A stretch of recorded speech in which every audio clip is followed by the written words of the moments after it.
नमस्कार. मी श्रीरंग गोखले. मी फिलिप्स कंपनीमध्ये product designer म्हणून अनेक वर्ष काम केलं. अनेक डिझाईन्स बनवली आणि ती मार्केटमध्ये गेली. या डिझाईन करताना अनेक प्रणाली मी वापरल्या होत्या, अनेक सिस्टीम्स मी वापरल्या होत्या. त्यातली सर्वात महत्त्वाची प्रणाली म्हणजे डिझाईन थिंकिंग. डिझाईन थिंकिंग म्हणजे ग्राहकाला केंद्रस्थानी ठेवून त्याचा केलेला अभ्यास. त्या प्रणालीतला पहिला आणि महत्त्वाचा टप्पा म्हणजे एम्पथी. डिझाईन थिंकिंगची सुरुवात ही एम्पथीनीच होते. एम्पथी म्हणजे ग्राहकाबद्दलची अनुभूती. एम्पथी याचं मराठीतून जरा स्पष्टीकरण देण्याची गरज आहे. एम्पथी म्हणजे मार्केट सर्वे नाही, मार्केट सर्वे वेगळा असतो. ग्राहकाचा सर्वांगाने केलेला अभ्यास असं म्हणता येईल. ग्राहकाच्या आवडीनिवडी, त्याच्या सवयी, त्याचे काय प्रेफरन्सेस याची माहिती पाहिजे. तो आपली वस्तू कशी वापरतो किंवा वापरेल याच्यासंबंधी आडाखे पाहिजेत, त्याचा मागोवा घेतला पाहिजे. हे सर्व एम्पथीमध्ये येतं. आपलं वस्तू निर्माण करताना आपल्याला त्या वस्तूच्याबद्दल अभिमान असतो, त्याच्याबद्दल प्रेम असतं. परंतु वस्तुनिर्मितीचा अभिमान आणि ग्राहकाची गरज या दोन वेगवेगळ्या गोष्टी आहेत, ह्याची जाणीव आपल्याला पाहिजे. आपण जणू काय ग्राहकच आहोत अशा तऱ्हेने केलेला अभ्यास हा एम्पथीमध्ये जास्त प्रकारे गृहीत धरलेला आहे. या विषयावर मी मध्यंतरी पराग गोरे यांच्या बिझनेस आयकॉन या मासिकासाठी एक लेख लिहिला होता. इंग्रजीतून होता. त्या लेखाचे मराठीतून सादरीकरण या व्हिडिओत आले आहे. मुख्यतः एम्पथी हा अवघड विषय व्यवस्थित समजण्यासाठी काही उदाहरणं घेतलेली आहेत. त्यामुळे पाहणाऱ्याला हा व्हिडिओ नक्की आवडेल याची मला खात्री आहे. तर पाहूया या विषयाचे सादरीकरण. नमस्कार. आज आपण एका खूप इंटरेस्टिंग विषयावर बोलणार आहोत, डिझाईन थिंकिंग. आणि त्यातही त्याची जी पहिली आणि माझ्या मते सगळ्यात महत्त्वाची पायरी आहे, एम्पथी, म्हणजे ग्राहकाला समजून घेणं, त्याच्याशी समरस होणं. आपल्याकडे यासाठी काही अनुभव आहेत, विशेषतः फिलिप्समध्ये काम केलेल्या एका व्यक्तीचे. त्यावर आधारित ही चर्चा असेल. म्हणजे बघा, पूर्वी कसं होतं, उत्पादनं बनवायची एक ठरलेली पद्धत होती, कंपन्या ठरवायच्या, ग्राहक वापरायचे, झालं. पण आता जग खूप बदललंय. टेक्नॉलॉजी आली, स्पर्धा वाढली आहे आणि ग्राहक खूप जागरूक झालाय. त्यामुळेच मग डिझाईन थिंकिंगसारख्या पद्धती आल्या, ज्या ग्राहकाला एकदम सेंटरमध्ये ठेवतात. आज आपण हेच सगळं उलगडून बघणार आहोत. अगदी बरोबर. आणि हा बदल खूप महत्वाचा आहे बरं का. म्हणजे आजची आपली चर्चा याच गोष्टीवर असेल की हे जे एम्पथी म्हणतोय आपण, ग्राहकाला समजून घेणं, त्याचा नेमका अर्थ काय? हे फक्त जुन्या पद्धतीचं मार्केट रिसर्च आहे का, की त्याच्या खूप पुढे जाणारं काहीतरी आहे? आपण काही प्रत्यक्ष उदाहरणांमधून हे समजून घेऊया. हो, नक्की. कारण डिझाईन थिंकिंगमध्ये ते 5 टप्पे सांगतात ना, एम्पॅथी, मग डेफिनेशन, आयडिएशन, प्रोटोटाईप आणि टेस्टिंग. आपण आज फक्त या पहिल्या टप्प्यावर म्हणजे एम्पॅथीवर फोकस करणार आहोत. तर सुरुवात करूया. एम्पॅथी म्हणजे ग्राहकाचा सखोल अभ्यास, हे तर कळलं. पण मग नेहमीच्या मार्केट रिसर्चपेक्षा हे वेगळं कसं?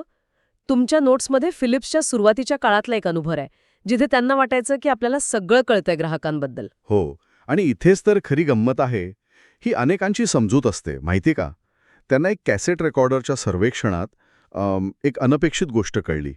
लोकांना म्हणजे आवाजाच्या क्वालिटीबद्दल किंवा डिझाईनबद्दल फारशी तक्रार नव्हती. मग काय होतं? मुख्य तक्रार होती की त्या कॅसेटचा जो दरवाजा असतो ना, तो लावताना खूप जोरात आपटतो. त्यांना तो हळू सॉफ्टली बंद व्हायला हवा होता. काय सांगताय? म्हणजे इतक्या टेक्निकल गोष्टी महत्वाच्या नाहीत, पण दरवाजा आपटतो हे महत्वाचं वाटलं लोकांना? अगदी. आणि यातून काय शिकायला मिळतं की कंपन्या ज्या गोष्टींना प्रचंड महत्त्व देतात, ग्राहकासाठी ती गोष्ट कदाचित म्हणजे तितकी महत्त्वाची नसेलही. ग्राहकाला जी खरी अडचण जाणवतीये ती त्या उत्पादनाच्या मुख्य कामापेक्षा अगदी वेगळी असू शकते, जिथे इंजिनियर्स किंवा डिझायनर्सचं लक्ष पण जात नाही सहसा. आणि इथेच एम्पथीचं महत्त्व आहे.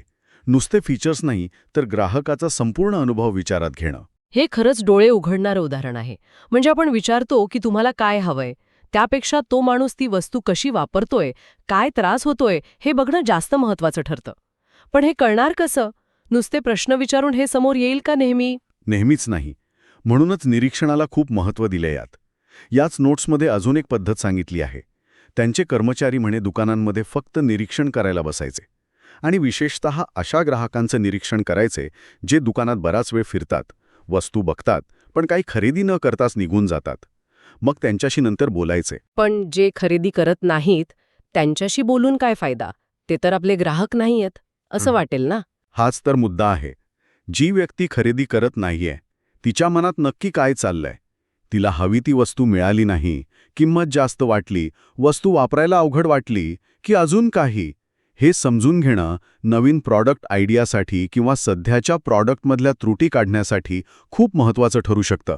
त्या न झालेल्या खरेदीमागे पण एक कारण असतंच. पटलं.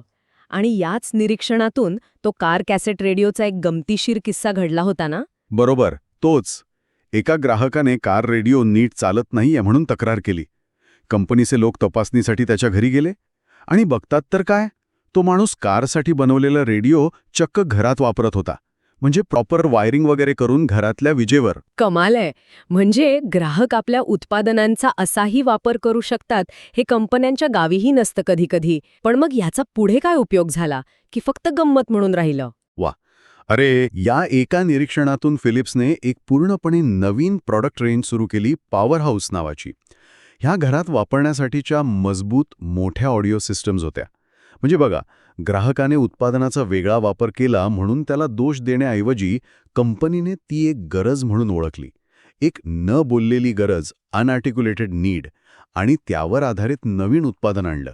हीच खरी एम्पथी, ग्राहकाच्या कृतीमागचा हेतू समजून घेणं. वा, हे उत्तम उदाहरण आहे. आणखी एक आठवतंय, ते फ्री पॉवर रेडिओचं, ज्याला बॅटरी लागत नव्हती, फक्त हँडल फिरवून चार्ज करायचा. कल्पना चांगली होती, विशेषतः जिथे वीज वगैरे नसते अशा भागांसाठी. हो, कल्पना तर उत्तम होती, पण इथेही प्रत्यक्ष वापरात एक अडचण लक्षात आली. एका वृद्ध व्यक्तीला तो रेडिओ वापरायला दिला तेव्हा असं कळलं की ते गृहस्थ हँडल खूप हळू फिरवत होते आणि त्यामुळे रेडिओ नीट चार्जच होत नव्हता. अच्छा, म्हणजे डिझाईन करताना गृहीत धरलं होतं की कोणी सहज फिरवू शकेल तेवढ्या स्पीडने, पण प्रत्यक्षात तसं नव्हतं सगळ्यांसाठी. हे प्रत्यक्ष पाहिल्याशिवाय किंवा वापरणाऱ्याचा अनुभव घेतल्याशिवाय कळलंच नसतं. मग या निरीक्षणातून त्या रेडिओच्या चार्जिंग मेकॅनिझममध्ये बदल केले गेले, जेणेकरून हँडल हळू फिरवलं तरी तो चार्ज होऊ शकेल. या सगळ्या उदाहरणांमधून एक सूत्र अगदी स्पष्ट दिसतंय: एम्पथी, म्हणजे ग्राहकाचं अगदी सूक्ष्म निरीक्षण करणं, तो वस्तू कशी वापरतोय हे समजून घेणं, त्याला नकळत कोणत्या अडचणी येत आहेत हे ओळखणं. नोट्समध्ये म्हटलंय तसं ग्राहकाला नेहमी निष्पाप आणि अनभिज्ञ समजायला हवं. म्हणजे त्याला सगळं कळेलच अशी अपेक्षा ठेवायची नाही. म्हणून आपलं डिझाईन सोपं हवं, वापरणाऱ्याच्या सोयीचं हवं. बरोबर. पण मग एक प्रश्न येतो मनात, ग्राहक जे सांगतो ते नेहमीच खरं मानायचं का? तसंच स्वीकारायचं? म्हणजे त्याने म्हटलं आवडलं किंवा नाही आवडलं की झालं ते फायनल? नाही, अजिबात नाही. आणि हा खूप महत्त्वाचा मुद्दा आहे बरं का. इथेच एम्पॅथीचा पुढचा टप्पा सुरू होतो. ग्राहकाच्या प्रतिक्रियेचं विश्लेषण करणं. नुसतं ऐकून घ्यायचं नाही, तर त्या बोलण्यामागचा अर्थ काय आहे हे समजून घ्यायचं.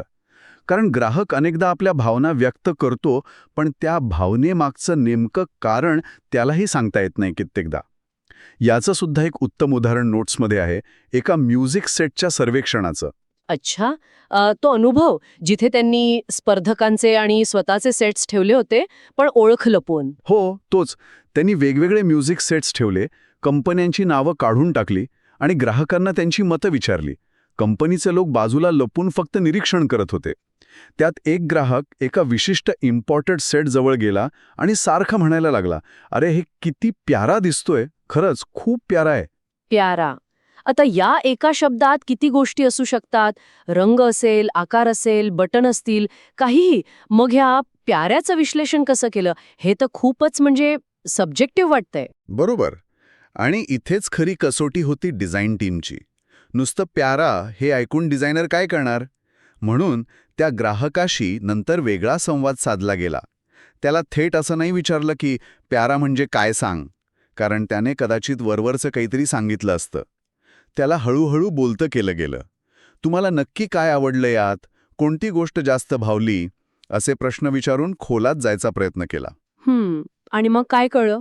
काय होतं त्या पॅरामध्ये दडलेलं? त्या बोलण्यातून असं समोर आलं की त्याला त्या सेटवरची अक्षरं आणि चिन्ह होती, म्हणजे ग्राफिक्स, त्याचे ते गोलाकार कोपरे, शार्प एजेस नव्हते, फ्रिक्वेन्सी बदलायची जी तबकडी होती डायल ती, आणि त्याचा एक विशिष्ट रंग, या सगळ्या गोष्टी मिळून त्याला ते प्यारा वाटत होतं. म्हणजे बघा, एका भावनिक व्यक्तिनिष्ठ प्रतिक्रियेचं प्याराचं रूपांतर कसं ठोस वस्तुनिष्ठ तपशिलांमध्ये, स्पेसिफिकेशन्समध्ये केलं गेलं, जेणेकरून डिझायनर त्याचा प्रत्यक्ष डिझाईनमध्ये वापर करू शकेल. वा, म्हणजे ग्राहकाच्या भावना समजून घेणं महत्वाचं आहेच, पण त्या भावना नक्की कोणत्या ठोस गोष्टींमुळे निर्माण झाल्यात हे शोधून काढणं त्याहूनही महत्वाचं आहे. अगदी बरोबर. हेच एम्पॅथीचं सार आहे. ग्राहकाच्या वरवरच्या प्रतिक्रियेमागे दडलेल्या खऱ्या गरजा, आवडीनिवडी किंवा अडचणी शोधणं आणि त्या माहितीला कृतीत उतरवता येईल अशा स्वरूपात बदलणं.